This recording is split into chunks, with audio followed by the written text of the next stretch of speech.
Dibawakan oleh penaja utama Jelajah Jiwa SME, Unify Business, rakan digital pilihan anda.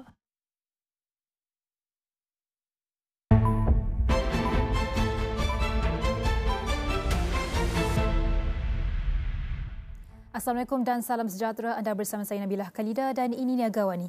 Seperti biasa pada jam ini kita berikan laporan berita bisnes, kewangan ekonomi dalam dan juga luar negara dan kita mulakan dengan perkembangan berikut. Sebanyak 87% daripada jumlah pelaburan yang diluluskan sejak tahun 2021 telah pun direalisasikan dan dilaksanakan setakat suku pertama 2025. Menteri Pelaburan, Perdagangan dan Industri Tengku Datuk Seri Zafrul Abdul Aziz berkata, setiap misi pelaburan dan perdagangan yang diketuai Perdana Menteri dan kementeriannya sentiasa dipantau secara rapi bermula dari rundingan awal sehingga pelaksanaan projek. Kita ikuti penjelasan beliau. Tiap kali PM pergi overseas, mesti umum potensi pelaburan dan perdagangan. Tapi hasilnya tak nampak pun. Betul ke? Tak betul. Dari potensi hinggalah realisasi, setiap langkah sentiasa dipantau. Semasa misi perdagangan dan pelaburan ke luar negara, PM dan saya sendiri akan berjumpa dengan pengurusan tertinggi syarikat agregasi dunia untuk yakinkan mereka melabur di Malaysia. Dan sekiranya kita berjaya yakinkan mereka, maka mereka akan memberikan komitmen untuk melabur di Malaysia. Komitmen inilah yang sering dirujuk sebagai potensi. Apa jadi lepas komitmen ini dizahirkan? Kita lepas tangan saja? Tidak. Kita ada JT3P yang memantau setiap komitmen ini. Mereka adakan libat urus lanjut dengan syarikat terlibat untuk memudah cara pelaburan masuk mereka ke Malaysia. Kita bantu mereka untuk mengemukakan permohonan pelaburan ke Malaysia. Kena ingat, hanya permohonan yang memenuhi semua syarat yang ditetapkan akan diluluskan. Kalau tak penuhi syarat, minta maaf, kita tak boleh luluskan. Okey, berapa jumlah pelaburan yang diluluskan sejak 2022? Hasil daripada usaha berterusan kita termasuklah melalui misi pelaburan dan perdagangan. Kita boleh tengok sendiri, angka pelaburan yang diluluskan itu meningkat tinggi setiap tahun. 2022, 267.8 bilion ringgit. 2023, 329.5 bilion ringgit. 2024, 384.4 bilion ringgit. 2023 dan 2024 mencatatkan pelaburan diluluskan tertinggi dalam sejarah. Kalau kita tak usaha gila-gila untuk promosi pelaburan di Malaysia, macam mana nak pecah rekod macam ini? Selepas kelulusan, langkah seterusnya yang sama penting ialah realisasi atau pelaksanaan projek pelaburan yang diluluskan. Ini part soalan cepu mas. Berapa banyak pelaburan yang diluluskan akhirnya direalisasikan? Setakat suku pertama 2025, 87% pelaburan yang diluluskan sejak 2021 telah pun dilaksanakan. 87% ya. Bukan 8%, bukan 18%, tapi 87%. Tinggi. Betul, tinggi. Jadi sesiapa yang kata pelaburan yang masuk ini invisible, siapa tak nampak, tanda dia nak mampu pendek umur. Oh, nampak cantik eh?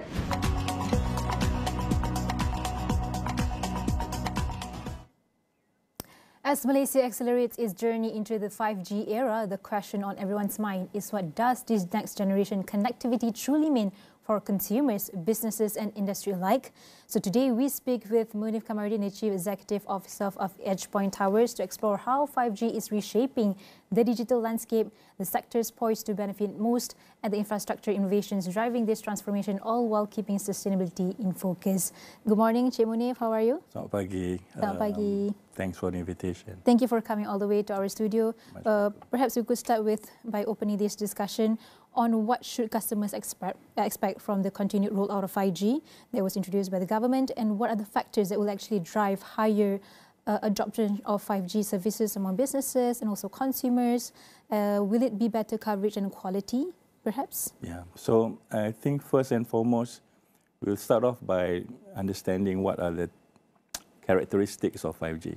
It's an evolution of the previous ecosystem. We had 3G, we had 4G, now we have 5G.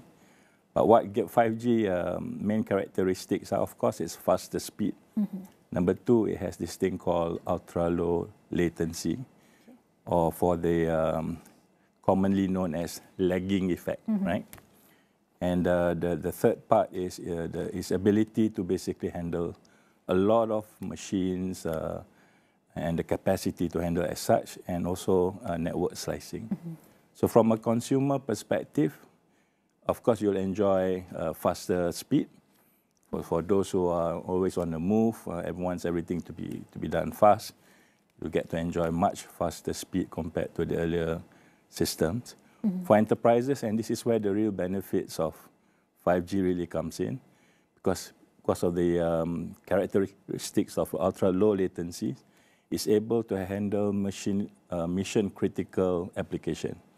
When you need real-time solutions, and 5G will offer those kind of solutions. So where I think the Malaysians can see or looking forward as far as 5G is concerned is the introduction recently. We have the introduction of the second 5G, which is U-Mobile. And earlier we had a single wholesale, which is 5G, which is a digital national. So we have now 2 networks. So which gives the opportunity for people to basically choose and pick whichever network would deem fit for them. When we talk about this 5G, it's essential for industries and sectors. But which industries or sectors is actually can actually full benefit the potential of 5G in the next 2 or 3 years, and why? So I think where 5G really plays a big part is to handle things in which are resource intensive. You know, in the past, maybe it requires a lot of manpower to do so. Transactions are of high volume. So because of its characteristics of ultra low latencies, high speed, able to cater a lot of bandwidth, it's those kind of industries which stand to benefit. So example could be manufacturing, healthcare, and logistics, agriculture. So this just to name a few. And we know that EdgePoint has been instrumental in deploying a 5G-ready infrastructure across Malaysia. So can you actually elaborate on how EdgePoint's role in supporting the national 5G rollout, and especially in light of the shift to dual network model? Okay, so we are at the junction whereby real estate meets technology. So what we do is we build structures at the request of our customers. And who are our customers is basically the mobile network operators. So in the case of 5G, it's basically the U-Mobile and also Digital Nasional. So they would pick a particular location and we would then construct. We would use our expertise in terms of acquiring those sites, requisiting permits for those locations, and then build the required structures for those areas. We not only build structures, we also do in-building systems, because one of the areas in which Malaysia seems to have an area that needs to be improved on, because we've been very much focused in terms of 5G on the outdoor, but we have sort of neglected a little bit in terms of the indoor. So that would remain a big priority area for Malaysia as well. But in terms of different sectors, how is EdgePoint collaborating with different sectors, for example, retail, F&B, to name a few, when it comes to supporting this or enabling this 5G readiness, and perhaps other examples or cases that actually prove this? I'll start off by maybe looking at retail, because we have built a number of in-building inside main shopping complexes or malls. One of which, the recent one being TRX Mall. So we are enabling 5G into those areas, and where the subscribers can then enjoy, like I said earlier, faster speed. But the enterprises, the shops are also able to then look at use cases that involves 5G in terms of how can they get better sales, how can they optimize their resources, how can they do a lot more self-help? How can they digitalize a lot of their processes? So that's one example in which whereby 5G, in terms of what we do and how we enable in terms of the digital economy. But what's the current state of existing connectivity infrastructure right now? Because we know the demand is higher right now when it comes to the growing data consumption from users itself, so growing. So what's the current state? So as you know, Malaysia started off with a single wholesale network, which is DNB. So DNB has done, I consider, tremendous work over the past 3 years since its inception. Currently, it's measured in terms of coverage per populated area, so COPA. So we are roughly about 83%, 84%. Now with the introduction of U-Mobile, I think U-Mobile will soon try to hit those kind of targets. We would like to see a time whereby the 84% eventually hit a higher number, and hopefully it will come sooner rather than later. On a devices penetration perspective, we see the numbers picking up, and which is good, which means that a lot of people are then adopting 5G into their handsets, which means that they can maybe look at a few other applications they can use on a personal basis. But the real focus area is actually with the enterprise. How do we get enterprise to get and embrace more on 5G? Another word for 5G, they call it, is fiber over the air. Right? So it'll be interesting to see how the adoption of enterprises can be taken forward when it comes to 5G. But this might be differ from, from the urban areas and also the rural areas right now. So how is the differentiations right now? Are the gaps too big? And will we be seeing a shift in the type of form of infrastructures being deployed public or so indoor spaces, especially when it comes to high traffic or underserved zones as well? Yeah, just looking at EdgePoint's experience, I mean, we are coming to 5 years in terms of operations. But the structures that we have built over the 5 years in Malaysia are largely what we call lower structures. We're no longer building towers, those 3-legged, 4-legged red and whites that you normally see when you drive down the highways. It's pretty much closer to where the devices are, which means it's closer to residential areas, it's closer to commercial areas, so the structures tend to be a little bit lower. This is what they call the network densification. So the structures are very different, and this is largely seen in urban areas.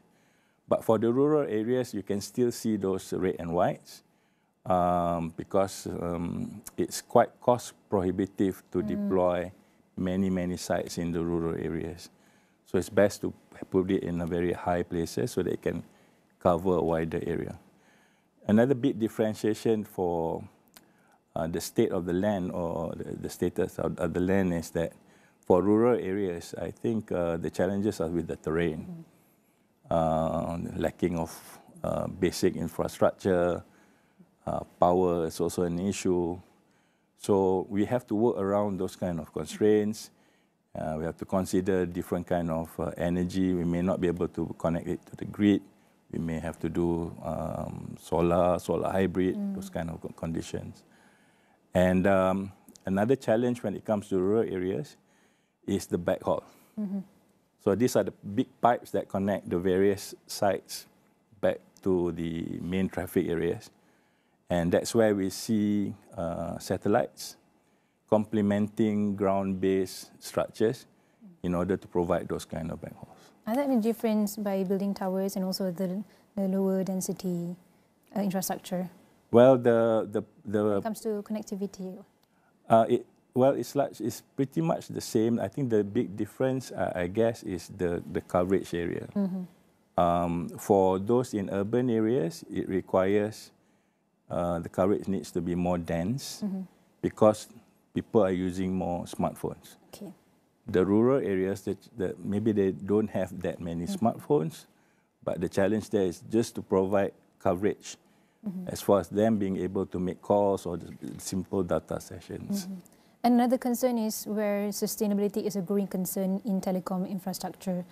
So how is EdgePoint integrating or adapting green technologies and also practices into your operations and businesses to actually support or meet sustainability expectations? Okay, it's an area in which we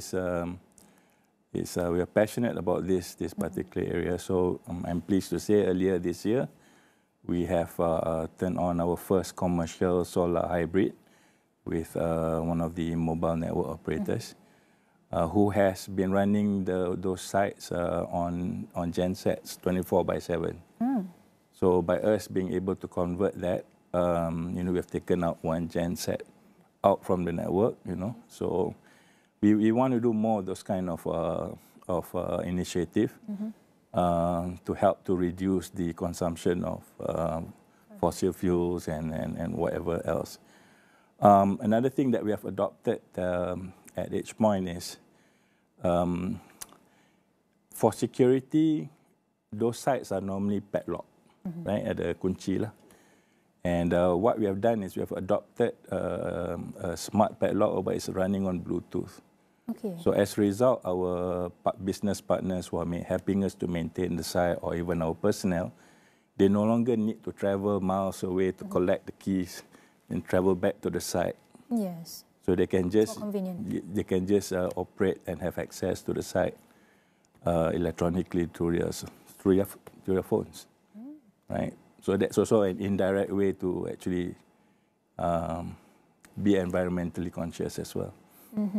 And actually reach the SDG goals in 2050. But perhaps before we wrap up this session, what opportunities that exist for infrastructure providers and also the mobile network operators to actually collaborate on reducing carbon footprints across the network life cycle as a whole? I think more sharing, building less duplicated infrastructure. The mobile operators may have their own programs to build a neutral host network. For me, I feel that we need to be proactive to support them in their ambition. The other big focus area is actually indoor coverage, and that's the in-building systems and also the network densification that's required to basically ensure that the subscribers and the community in Malaysia enjoy very good experience. What's your outlook or target perhaps? We're already reaching 2026 right now. What's the figure when it comes to adoption of 5G? But we are reaching 2026, what's the target? Well, it's not for me to say, but for me as an infra provider, being part of the ecosystem, of course, currently we are at 83%, 84%. I would like to see the numbers going up in the high 90s. I would like to see the penetration of smart handphones for 5G going up even higher than what it is right now. Thirdly, there is an indication of covering as many people as we can to enjoy mobile broadband. So currently, we are at 98% in Malaysia. 2% left to go. So that's something in which the government, the public, and also the private needs to continue to collaborate. Amazing, and congratulations. Indeed, the rollout of 5G is not just about faster speeds, it's about enabling smarter industries, more inclusive access, and also sustainable infrastructure. So thank you so much to Mr. Munir for your time and also insights, and for the hard work as well from Edgework, which continues to put into unlocking the full potential of 5G throughout the whole Malaysia. And this whole discussion can be found on all of our social media platforms and also astro.com. Thank you so much again, Mr. Munir. Thank you.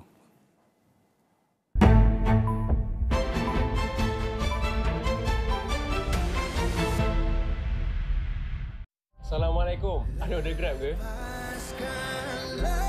Yang muncul balik, Lia. Yang muncul depan aku. Cinta lama berbutik kembali, kan? Otak kata jangan, hati kata silakan. Iman cakap, jodoh depan mata cepat-cepat halalkan. Aku ni banyak sangat masalah hidup, Riz. Tapi kau tak ada. Masa aku betul-betul perlukan kau, Riz. Aku dah banyak kali sakit. Enough is enough. Aku rasa dah sampai masa untuk Radu tahu. Kenapa kau terpaksa tinggalkan dia dulu?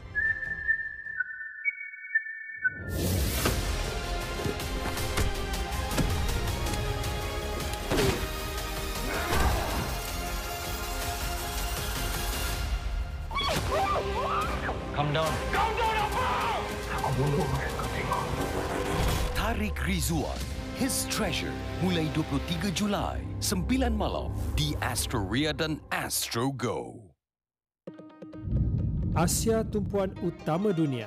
Dengan ekonomi yang semakin rancak, pembangunan lestari dan tenaga boleh diperbaharui, apakah pula impak kecerdasan buatan AI dalam perkembangan teknologi dan masa depan pekerjaan? Kami mendalami setiap berita dan cerita. Saksikan diskusi, dialog dan laporan khas di Agenda Awani Asia bersama koresponden khas kami setiap Sabtu 9 malam di semua platform Astro Awani. 5 lelaki penghantar makanan didakwa di Mahkamah Magistrate Bangi atas tuduhan membunuh seorang pemandu kereta lelaki dalam satu kejadian. 4 sungai di sekitar kawasan perindustrian Pasir Gudang di Johor termasuk Sungai Kim Kim didapati tercemar dan berada pada tahap yang membimbangkan. Kerajaan sudah mulakan inisiatif untuk menggantikan kenderaan operasinya kepada kenderaan elektrik EV dalam skala kecil terlebih dahulu.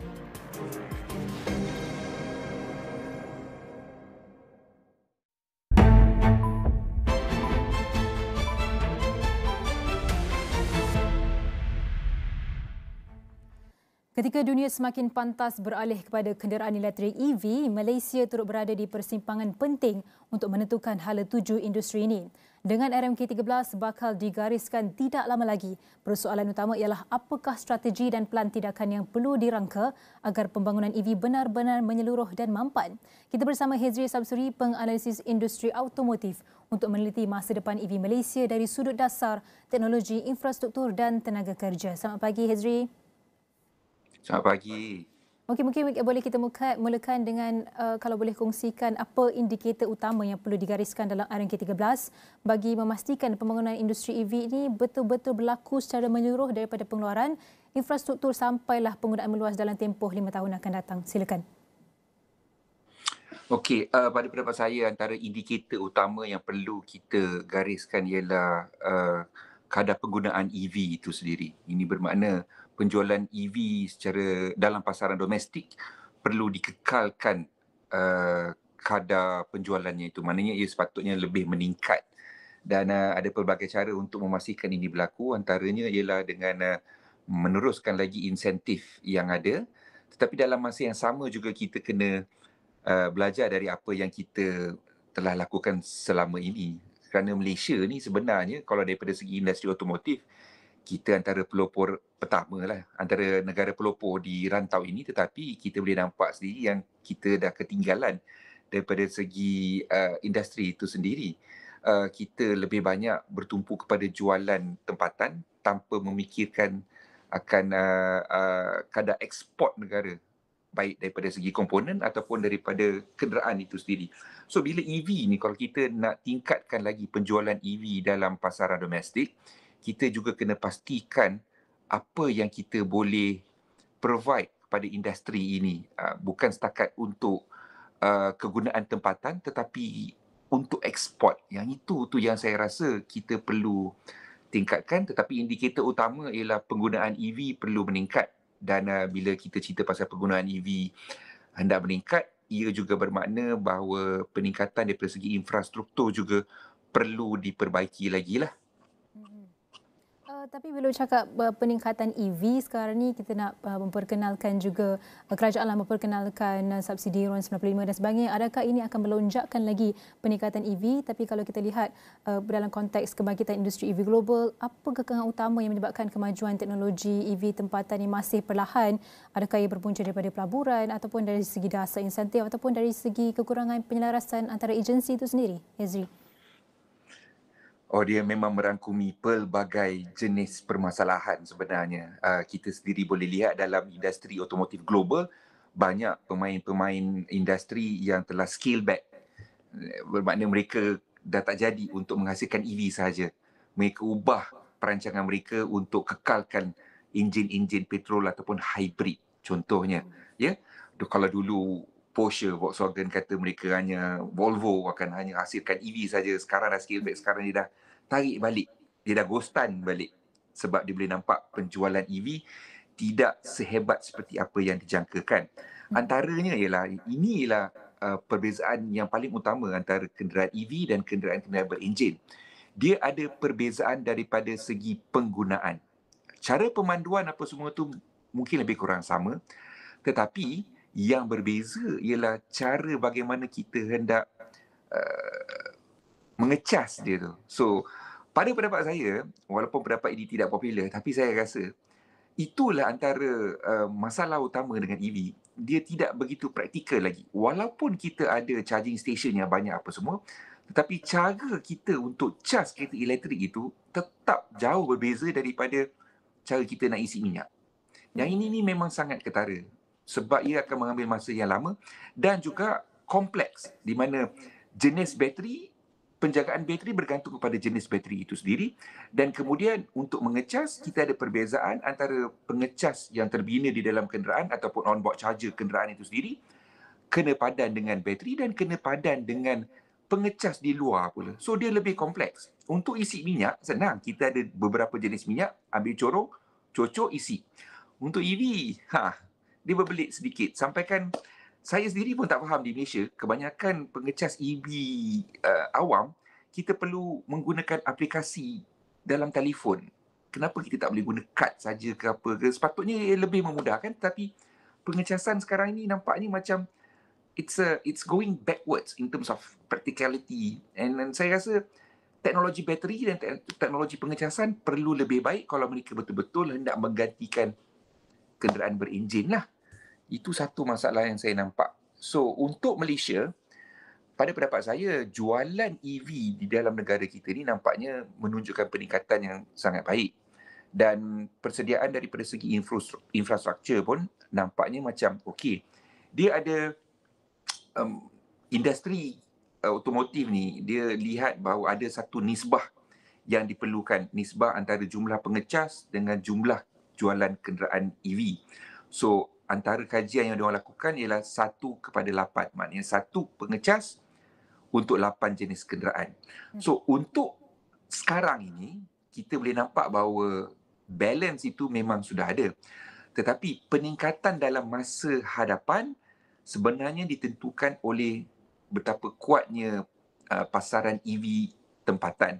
Dan ini adalah satu masalah kerana bila kerajaan mengumumkan dasar rasionalisasi subsidi akan ditunda, ini bermakna rancangan syarikat-syarikat otomotif untuk membawa masuk lebih banyak EV ataupun lebih banyak hybrid akan terbantut kerana bila harga minyak tidak berubah, bermakna tidak ada insentif untuk pengguna untuk bertukar kepada kenderaan yang lain selain daripada enjin. Maknanya status quo lah, benda yang sama.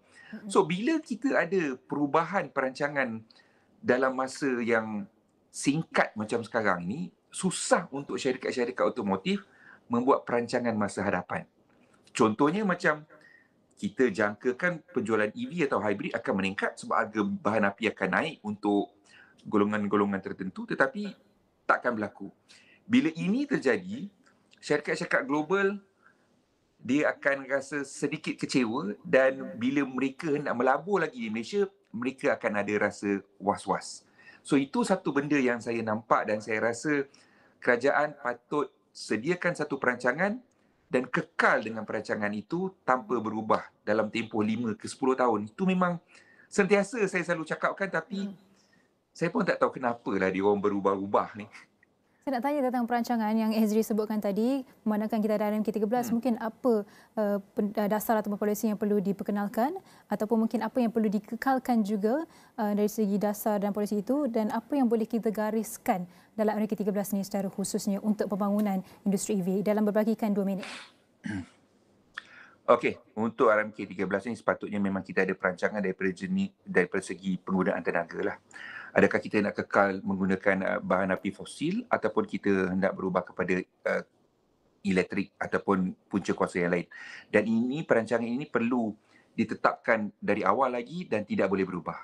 Kita tidak boleh ada tindakan yang berubah-ubah, keputusan yang berubah-ubah kerana ini akan mengganggu perancangan syarikat-syarikat global untuk mereka masuk ke sini. Dalam masa yang sama juga, Malaysia pada pendapat saya memang mudah untuk menerima EV. Kita boleh nampak sendirilah, ya. Cuma kita lambat sedikit berbanding dengan negara lain kerana kita kena tunggu pemain-pemain nasional kita dulu. So bila Pro 2 nanti akan lancarkan EV marhain mereka, saya rasa penjualan EV akan terus meningkat naik. Tetapi dalam masa yang sama, kita kena identify apakah yang diperlukan oleh industri itu. Sebab sekarang ini kita kena menjadi pakar dalam satu bidang. Komponen-komponen mana yang kita hendak beri tumpuan? Adakah kita masih kekal untuk menjadi negara pemasang sahaja dan digunakan untuk pasaran tempatan, ataupun kita nak ekspor keluar, kita nak ekspor kenderaan itu secara keseluruhan ataupun jenis komponen, ataupun kita hendak ekspor tenaga pakar kita. Sebab antara benda yang Malaysia ada berbanding dengan negara-negara jiran ialah pakar-pakar dalam industri otomotif. Ini pada pendapat saya lebih kepada kesan pandang ke timur kita dahulu. Kita ada ramai engineer-engineer yang sebenarnya bertugas di luar negara. Ada yang kembali ke dalam negara sebagai seorang pakar, tapi kita ada ramai pakar-pakar di luar negara. So EV ialah satu dunia baru di mana semua pakar-pakar pun masih lagi belajar. So kita dah kena mula hasilkan tenaga kerja yang lebih fokus kepada industri EV supaya kita boleh ekspor tenaga ini keluar. Nah, itu pada pendapat saya lebih penting. Dan sekiranya kita hendak masih lagi fokus kepada pemasangan, dan kita kena pastikan penggunaan tenaga buruh yang ada di Malaysia ini kekal untuk orang tempatan. Kita tidak mahu mereka pasang dalam negara semata-mata untuk memenuhi kehendak pasaran tempatan, tetapi tenaga pekerja, walaupun tenaga pekerja buruh, dia bagi kepada pekerja-pekerja bangsa asing. Yang ini kita tak nak lah. Jadi dalam masa kita nak mengangkat industri EV, kita perlu memperkasa juga pekerja-pekerja dari segi peringkat tempatan. Jadi terima kasih diucapkan kepada Hezri Samsuri, penganalisis industri automotif atas perkongsian itu tadi. Saya akan teruskan dengan perkembangan ringgit dan Bursa Malaysia, di mana ringgit terus mencatatkan kenaikan berbanding dolar Amerika Syarikat ketika ditutup pada Isnin apabila dolar Amerika Syarikat bergelut untuk meningkat di tengah-tengah ketidaktentuan politik di Jepun, dan ini adalah berdasarkan penganalisis. Pada 6 petang, ringgit meningkat kepada 4.2320 berbanding dolar Amerika Syarikat pada 6 petang semalam. Namun pada hari ini saya akan kongsikan prestasi ringgit untuk setakat 22 Julai 2025. Nilai ringgit itu pada 4.2285 dan ini adalah pergerakan ringgit dalam jangka masa seminggu. Kita dapat lihat naik turun ringgit, dan apabila graf itu menurun, ringgit itu mengukuh, dan apabila graf itu menaik, nilai ringgit itu melemah berbanding dengan 1 dolar Amerika Syarikat. Itu setakat hari ini. Saya akan kongsikan Bursa Malaysia di mana ia ditutup hampir tidak berubah pada Isnin dengan indeks utama susut 0.08%, mencerminkan sentimen pasaran yang berhati-hati di tengah-tengah perkembangan domestik yang bercampur-campur. Pada 5 petang, FTSE Bursa Malaysia KLCI atau FBM KLCI susut 1.27 mata kepada 1524.59 daripada paras 1525.86 pada Jumaat minggu lepas. Baik, saya akan kongsikan FBM KLCI untuk setakat hari ini. Kalau kita dapat lihat, ia berada pada paras 1525.34, naik sedikit iaitu sebanyak 0.05% dan 0.75 mata peratus. Ini adalah prestasi FBM KLCI sepanjang satu minggu. Kita dapat saksikan prestasi FBM KLCI itu paling lemah pada hari Khamis minggu lalu iaitu 1511.33 dan ia bergerak dalam jajaran antara 1500 sehinggalah 1530. Ini adalah prestasi ringgit dan juga bursa untuk setakat hari ini pada 22 Julai 2025.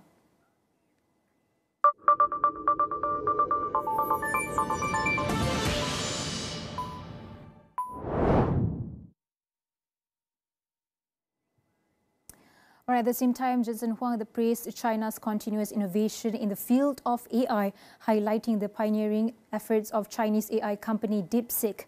As the global interest in AI intensifies, Huang emphasized the pace of innovation in China cannot be halted and that the country's engineering community possesses the ingenuity and adaptability to overcome challenges in the AI technological chain. There is no way to stop the pace of domestic innovation. Of course, I believe that NVIDIA can make a great contribution. AI is a very complicated stack.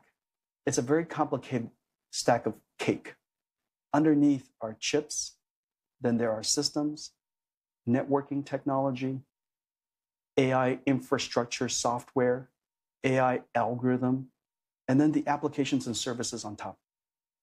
That entire stack is extraordinarily complex. On the one hand, it requires all of the innovation across that stack to advanced AI. But if each layer is not moving as fast, the engineers are so smart to innovate at the layer above or below to make up for, and the entire stack moves forward. Huang singled out DeepSeek as a standout example of China's AI innovation capacity. He noted that the company's R1 model had demonstrated groundbreaking achievements by optimizing the structure of AI system to leverage the performance of the H20 architecture despite hardware constraints. And that's one of the reasons why you have to admire the incredible innovation of a company called DeepSeek. Their model, called R1, is genuinely innovative. It re-architected many of the ways that the AI models operate so that it can take advantage of the H20 architecture. And so that's a very innovative thing. As a result, they achieved world-class results, even though they were built on H20s.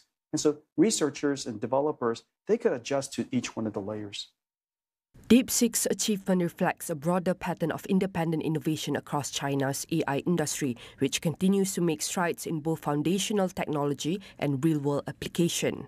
Analysts note that such breakthroughs not only underscore China's growing leadership in AI, but also showcase its capacity to excel even under adverse conditions. NVIDIA has recently secured US government's approval to resume sales of its H20 artificial intelligence chips to the Chinese market. Huang concluded by reiterating his confidence in China's innovation ecosystem and its ability to adapt to available tools and infrastructure. Jensen Huang, the CEO of US tech giant NVIDIA, said he is optimistic about the company's future development in China. Huang made the remarks in an exclusive interview with the China Central Television CCTV while attending the 3rd China International Supply Chain Expo held from July 16 to 20 in Beijing. In recent years, NVIDIA has established AI innovation centers in Shanghai and Beijing and maintained in-depth cooperation with many Chinese enterprises. Huang said NVIDIA has nearly 4,000 employees in China, covering multiple fields such as research and development, sales, and technological support. Many of my Chinese employees have been with us for over 2 decades. We have offices in Beijing, Shanghai, Shenzhen, Hong Kong. And I love coming every year to help them celebrate Chinese New Year. NVIDIA is growing. They're extraordinary talent here. And we also still have, we have great partners here and great customers here that I hope to serve. And so I'm optimistic about our opportunities here in China. I'm optimistic that our 2 countries will find a way of competing and cooperating in a way that enables American companies like myself to continue to be able to prosper in and serve in this market. And so I'm optimistic about those things.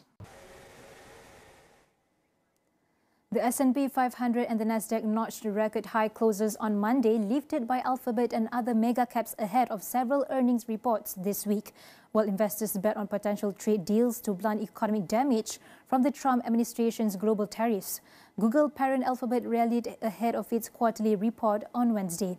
Tesla also reporting on Wednesday kick-off earnings from the so-called Magnificent Seven, and their results may set the tone for other heavyweight companies reporting in the next several days. Apple and Amazon each gained help lift the S&P 500. Verizon rallied after the telecommunications company boosted its annual profit forecast.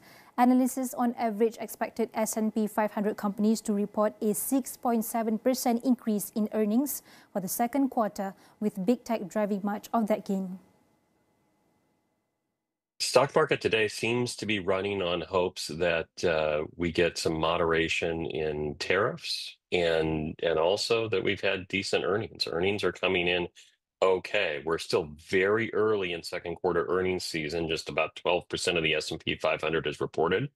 But the bank earnings look to be pretty solid with good capital markets gains. And then we've had sporadically good news from some of the airlines as well as the telecommunication companies that activity is holding in there okay. And the market seems to be cheering that. Yeah, on the market side, we are still glass half full, and that really comes from, 1, a solid labor market. 2, corporate earnings are looking really fairly solid for the year. And three, inflation, even though it's elevated and may creep a little higher, is not threatening the consumer at this point. So we think this is an economy that can survive, and the markets appear to be doing that as well. So we may be heading into a bit of a stronger patch as we look down the road. Certainly there are risks, and we're concerned about them, but that consumer resilience, low unemployment rate, high wage growth are all helping this economy survive.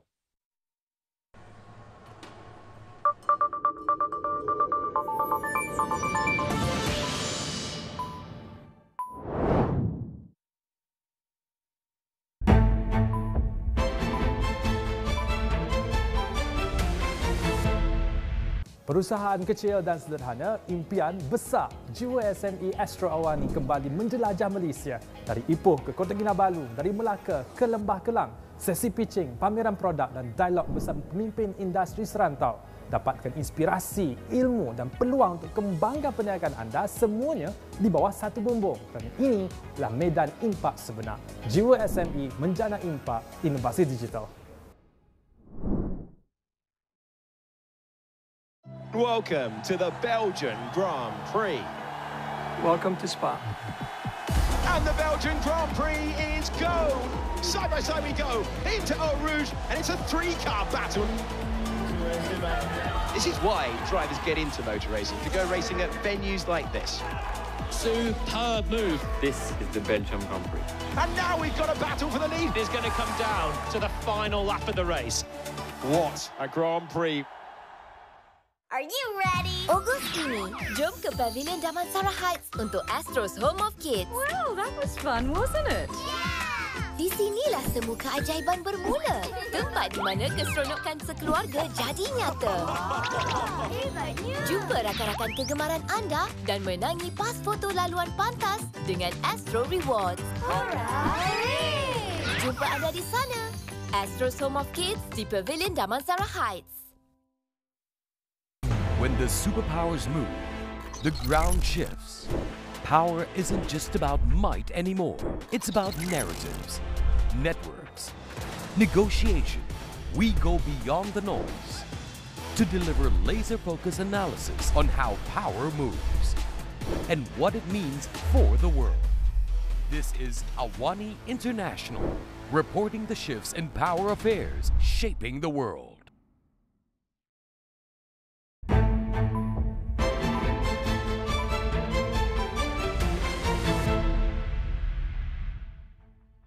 Morning, everyone.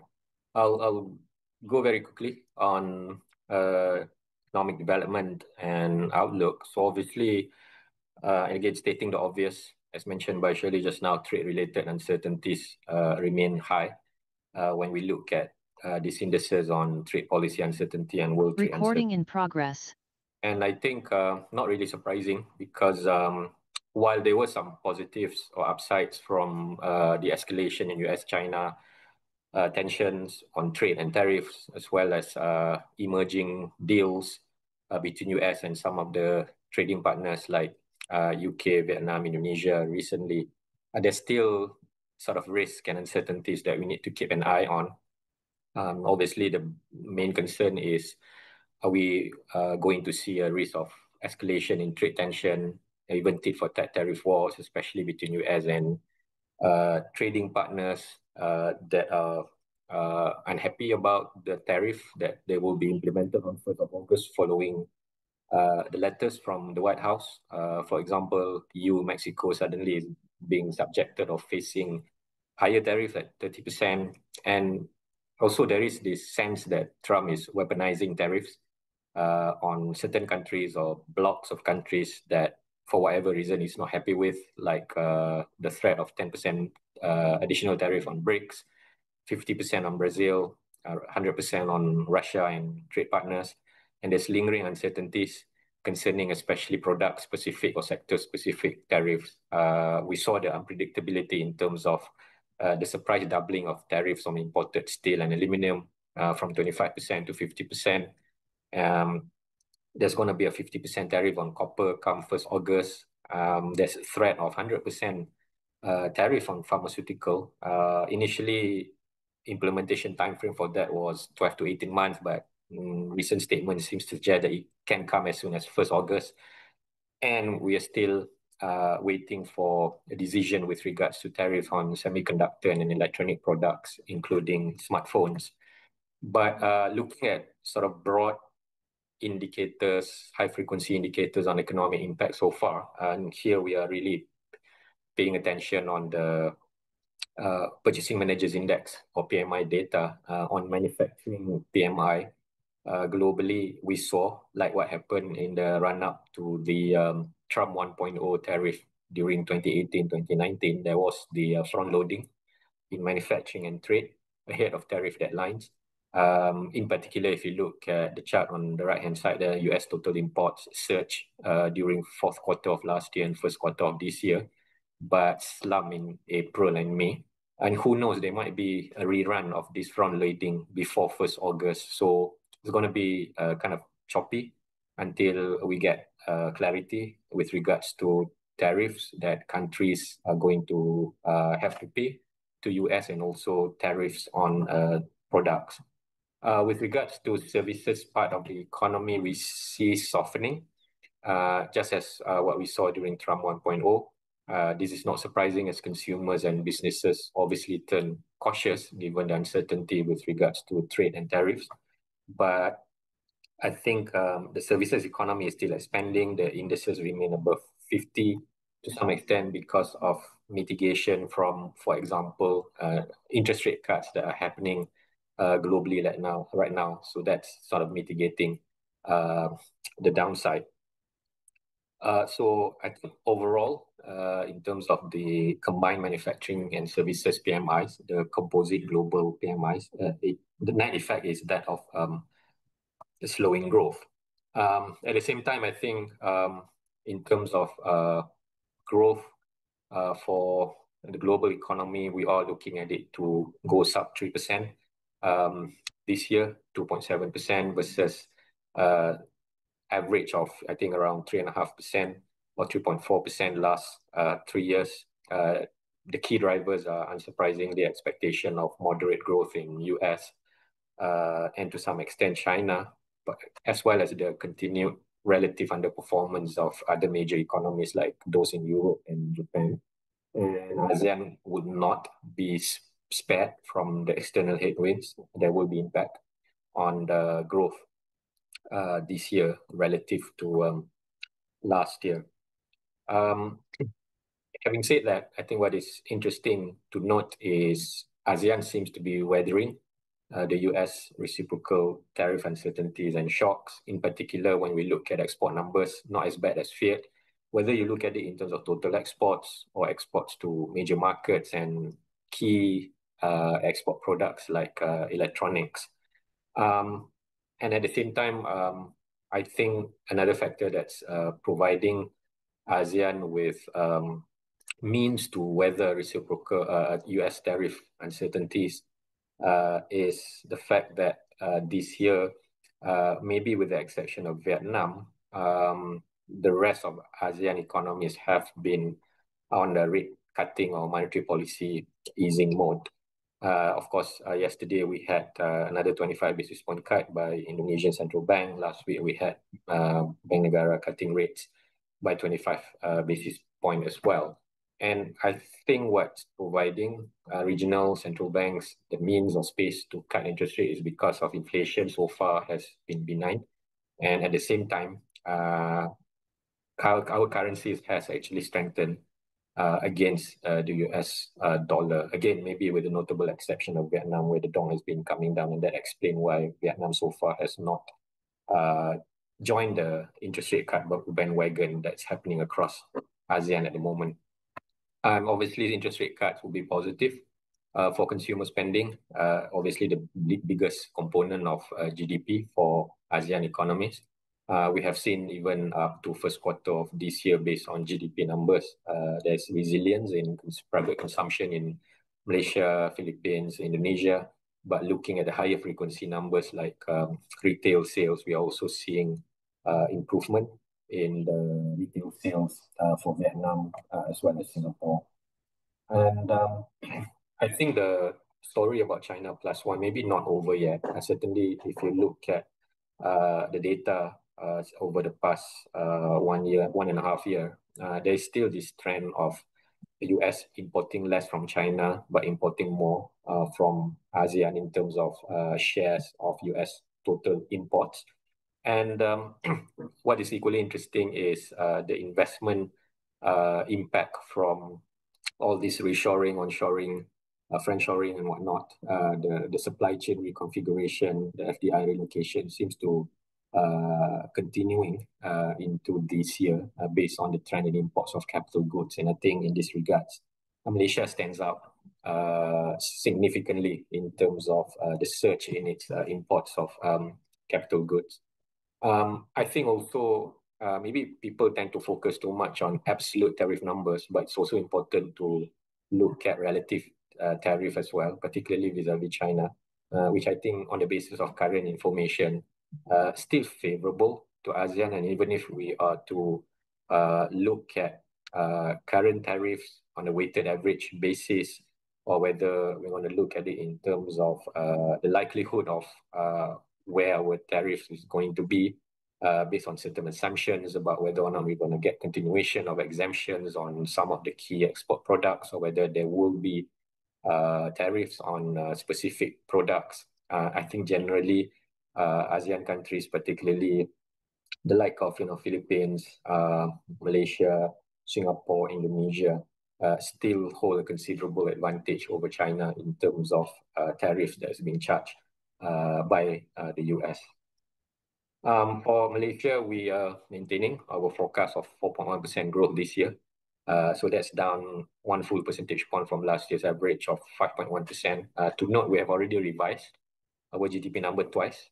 First was in April, early April, following the Liberation Day announcement of reciprocal tariff, where we factored in the impact of a 24% tariff comes, I think, 9 July, although that deadline of reciprocal tariff has been extended by another 3.5 weeks, 1st August at 25%. So not much different in terms of tariff that is being, potential tariff that Malaysia will face come 1st August.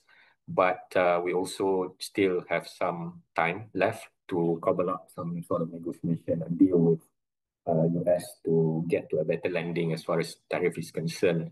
We also revised again our GDP growth forecast following the release of first quarter 2025 GDP of 4.4%, which came in a bit short of our estimates. So at this point, we just do not see any reason to make further adjustment in our growth forecast. But I think maybe to stress that by and large, the impact on Malaysia's growth this year is largely due to the external headwinds. And I think that is being signaled or flagged by lead indicators like imports of intermediate goods, which have a very good correlation with indicators on manufacturing exports, manufacturing production index, as well as manufacturing GDP. But domestic tailwinds will be key for the economy to stay on growth path. And I think if you look at the quarterly GDP numbers since first quarter of last year up to the first quarter of this year, domestic demand has been a key contributor, not only key, but consistent, strong contributor to Malaysia's GDP growth. And if you look at the breakdown of domestic demand, I think in particular private consumption and investment, especially private investment, has been the most significant contributor to year-on-year GDP growth so far. I think if we look at the chart on the left-hand side there, that shows you the relationship between retail trade index as well as real private consumption component of GDP, very well correlated, and the signaling year-to-date is, there's this steady momentum in terms of consumer spending growth. And I think a factor contributing to this is actually we have income growth and we have a healthy job market. Unemployment rate, I think the first 2 months of last quarter at 3% is even slightly lower than what it was before the pandemic. And I think equally interesting is when we look at the gross contribution to the EPF first quarter numbers was actually an all-time high, suggesting that we have this combination of job growth that is contributing to the drop in unemployment rate as well as income growth. And the income also is being supported by various measures, such as the civil service pay and pension revision, the minimum wage hike, the increased allocation in budget 2025 for cash handouts. And, who knows, this sort of good news that has been flagged by Prime Minister a few days ago might pertain to additional financial system or cash handouts to eligible individuals and households. Also, I think what's supporting consumer spending growth is discontinued recovery post-pandemic of tourism. The other thing that I want to highlight about domestic tailwinds is investment upcycle still intact.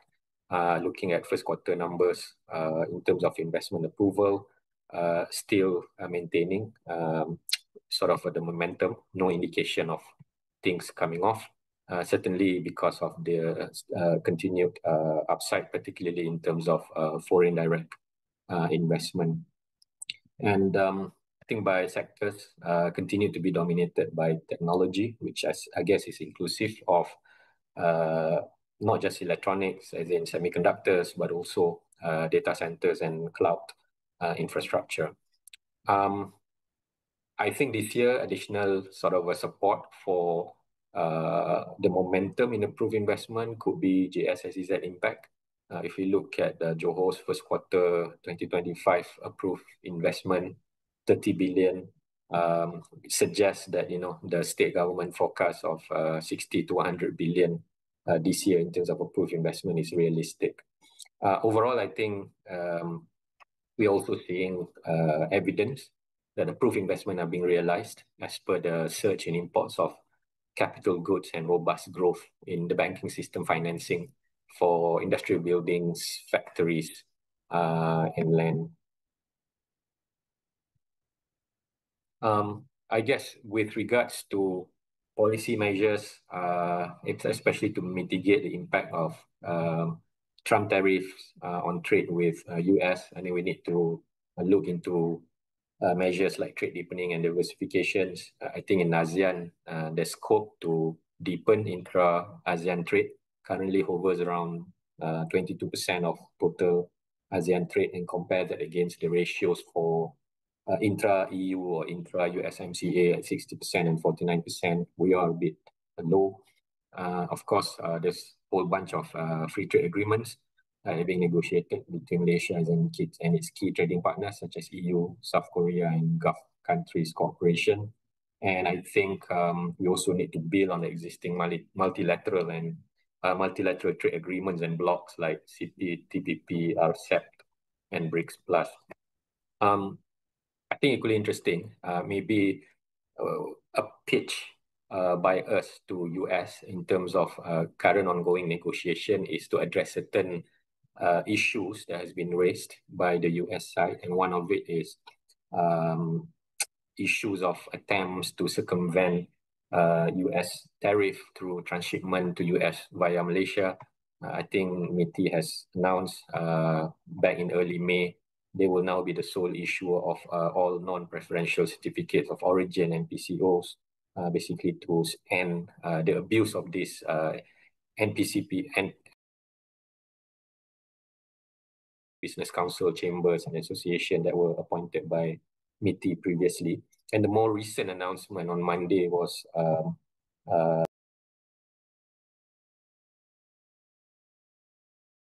performance AI chips from the US will require permit under the Strategic Trade Act. So I think this is consistent, as I said, with one of the pillars in Malaysia's trade and tariff negotiation with US, which is to strengthen technological safeguards and security.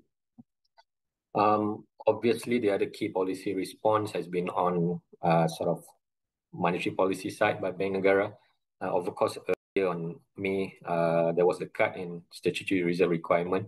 And last week, Bank Negara cut overnight policy rate by 25 basis points to 2.75%, which we estimate can raise GDP growth by as much as a cumulative 0.4 to 0.45 percentage point over 6 to 12 months. Eyes will be on fiscal policy and reforms too. So far, if you look at the value of budget deficit on a cumulative basis, the dotted red line is above the grey line, which represent the trend throughout 2024. Similarly, if we look at budget deficit as a percentage of GDP on cumulative basis, currently the latest figure is first quarter. Again, the dotted red bar there is less than the grey bar, suggesting that we are on track to achieve a lower budget deficit to GDP ratio of 3.8% this year after the better than expected 4.1% last year vis-a-vis the 4.3% target. Obviously, after things like the SST measures effective 1st July, I guess eyes is on these targeted around 95 petrol subsidy rationalization. I think there have been some tweaks back in October last year when budget 2025 was tabled. Government was mentioning about rolling this out in mid-2025. So I guess everybody assumed it could be in June or July. But now that time frame has been adjusted to second half of 2025. We expect right now it could be in August or September. In terms of scope, looks like there's also been a bit of a shift, maybe not so much on excluding T15, maybe much higher level of income to be excluded, probably T5, but one thing for sure, a non-citizen in Malaysia looks like it's going to be excluded from assessing subsidized RON 95 petrol, because just starting with this group of people in the country, government can save 3 to 4 billion. And I think it's very interesting in terms of mechanism. The government is talking about usage of national ID or MyCard as one of the eligibility criteria. And we also feel that there is additional saving coming from the fact that crude oil price right now is year-to-date lower than what it was vis-a-vis budget 2025 assumption of 75 to $80 per barrel. I mean, lastly, other key policy lookouts. Second half of this year, 13 Malaysia Plan coming on 31st July. National Investment Incentive Framework was mentioned in budget speech for 2025 last year in October. Was said to be unveiled in current quarter. Similarly, we understand that Johor Singapore Special Economic Zone blueprint also come up this quarter, and budget 2026 will be tabled on 10th October 2025.